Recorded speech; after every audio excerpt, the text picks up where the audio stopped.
Alors, ce soir, petit tour de parcelle dans un champ de céréales. Donc ça, cette parcelle-là, elle a été semée au mois de novembre. Et là, pendant tout le printemps, il y a plusieurs interventions à faire parce que le printemps, c'est la période où la céréale se réveille, elle végète tranquillement l'hiver, et au printemps, du coup, c'est là que ça pousse le plus, parce que grosso modo, à la sortie de l'hiver, au mois de janvier, ça va faire 5-6 cm de haut, et puis là, à l'époque où on est, bon an mal an, ça m'arrive à peu près au genou, donc ça fait 50 cm. Donc là, du coup, on arrive à une période où c'est une étape clé. Le travail que je suis en train de faire ce soir, je vais faire du pulvé. Donc je vais vous expliquer ce que c'est, mais je vais avant tout vous expliquer pourquoi est-ce que je le fais. Parce que quand on regarde la céréale, si on prend ce pied là, il est arrivé au stade qu'on appelle dernière feuille pointante. Alors il n'y a pas besoin d'avoir fait maths sup pour comprendre ça, la dernière feuille elle est là, et elle est pointante. Et le prochain stade, on va appeler ça la dernière feuille étalée. Donc ça veut dire que la feuille, elle va se courber, et de toute sa largeur, c'est elle qui va faire tout le travail de photosynthèse. Donc il faut que cette feuille-là, elle soit propre, donc ça veut dire sans maladie. Et donc c'est pour ça que ce soir, je suis en train de faire un fongicide dans la parcelle. Alors je le fais aujourd'hui, déjà parce que comme vous le voyez dans les haies, il n'y a pas une feuille qui bouge, rien du tout, il n'y a pas un brin de vent, c'est nickel pour pouvoir le faire. Il fait frais, l'hygrométrie est bonne. Et je le fais entre deux épisodes pluvieux, parce que donc, chose que je regarde et chose à laquelle je suis très attentif, donc c'est avant tout déjà d'avoir des variétés de blé qui sont rustiques, pour faire en sorte que d'elles-mêmes elles puissent combattre des maladies potentielles de la céréale. Et puis après ça, chose à laquelle on regarde aussi, c'est la météo. Et donc ils annoncent un petit épisode pluvieux début de semaine prochaine. Et donc comme il fait plutôt doux, moite en ce moment, l'alternance beau temps et pluie fait que ça réveille les maladies. Donc du coup, pour éviter que la céréale ne soit malade, eh bien on intervient juste avant pour protéger la céréale des maladies à venir. Donc du coup, je suis en train de faire un fongicide. Je vais vous montrer, on va remonter dans le tracteur tout de suite. Je vais vous expliquer comment est-ce que ça marche. Là, l'appareil, il fait 24 mètres de large, donc du bout ici jusque là, il y a 24 mètres. Donc c'est super appréciable parce que ça permet d'aller vite dans les champs. Et en général, quelle que soit la parcelle, je suis jamais plus d'une heure dans un champ. Donc niveau rapidité d'intervention, c'est super pratique. Ça permet d'aller vite et surtout de bien travailler. Et pour bien travailler, je vais vous montrer comment c'est à l'intérieur. Hop, à tout de suite.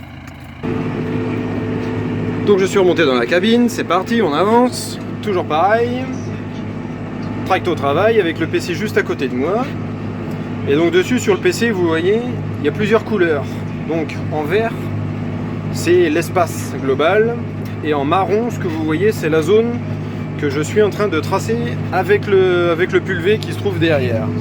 Ouais, c'est toujours pareil, les carreaux c'est pas le top, mais bon, ça travaille bien. Et donc là je l'ai programmé pour faire en sorte, parce que lui c'est pareil, il est équipé d'un GPS, tous les petits pavés bleus que vous voyez en bas, c'est ce qu'on appelle des tronçons, donc ça veut dire que ce sont des buses, ce qui sert à pulvériser le produit. Elles sont matérialisées, elles sont regroupées par tronçons, donc là il y en a 7. Et donc là ils sont tous ouverts quand ils sont en bleu comme ça. Et donc le GPS qu'il y a dessus va aider à baliser la parcelle.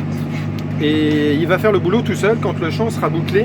Il va ouvrir et fermer les vannes tout seul pour que le produit se répande automatiquement. Donc moi j'ai simplement à m'occuper de tourner le volant et à surveiller que tout fonctionne bien. Voilà, je vais vous faire un petit essai un petit peu plus tard.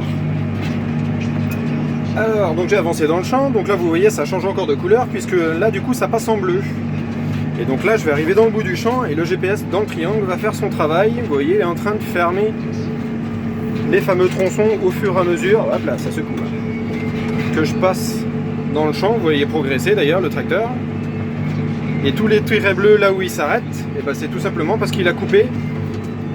Parce que le GPS lui a donné l'ordre. Vous voyez les barrettes en bas clignotent en bleu parce que le système est toujours actif mais il est en veille de redémarrer le travail. Et donc là je vais revenir sur la zone verte, donc mon champ, et donc ça va repartir au fur et à mesure. Je remets un peu de vitesse, le tracteur va aller passer tout seul. Tac. Et voilà, c'est reparti. au fur et à mesure que j'avance, le PV fait le travail tout seul. Alors quelques petites explications sur l'écran. Hop là, j'essaie de faire en sorte que ce soit visible. Là vous voyez, hop là. Vite. En haut à gauche, l'inscription qui est marquée, c'est 100. C'est la dose que je mets à l'hectare. Donc ça veut dire que je mets 100 litres d'eau sur 10 000 m². Donc vous voyez le niveau de précision que peut avoir le pulvé. C'est ce qu'il y a de remarquable sur ces engins-là. C'est du matériel très performant et très pointilleux. Le 2,5 qu'il y a juste à côté, c'est la pression.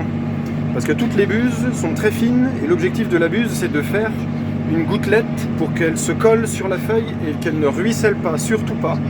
Et pour ça, on a des pressions à respecter. Et là, en général, on dit entre 2 et 3. Il faut regarder selon les produits, parce que des fois, il y a des variantes aussi. Et pour que ça colle bien, eh bien, il faut être entre 2 et 3. Bon, bah, moi, je suis à 2,5, c'est très bien. Celui d'après, si on se déplace un peu plus à droite, c'est marqué 8,8. Donc ça, c'est la vitesse à laquelle je vais. Et quand on va tout à droite, il y a deux symboles. Il y en a un, c'est marqué 1326. Donc ça, c'est la quantité de solution qui reste dans le pulvé. Et celui qui est encore à droite, là, le tout petit, c'est le nombre de satellites qu'il y a de reliés dessus. Donc là, en l'occurrence, en ce moment, il y en a 10. Donc voilà, comme ça permet d'avoir une précision optimale. Donc voilà. C'est un appareil, donc c'est pareil, c'est pas donné ces petits trucs là. Mais l'objectif du travail, c'est justement de faire en sorte que on soit le plus précis possible dans les doses de produits qu'on a apportées. Je disais tout à l'heure, je mets 100 litres hectare, mais il faut savoir que dans les 100 litres, il y a 98 litres d'eau et 2 litres de produits. Et j'ai mis deux produits. Il y en a un, donc c'est le fongicide en tant que tel. Et il y en a un autre, l'autre litre, c'est un engrais. Un biostimulant exactement qui va aider à la photosynthèse de la céréale. Donc là, je arrive dans le bout du champ. Et il va recouper. Ah, par contre, ça se coupe. Non.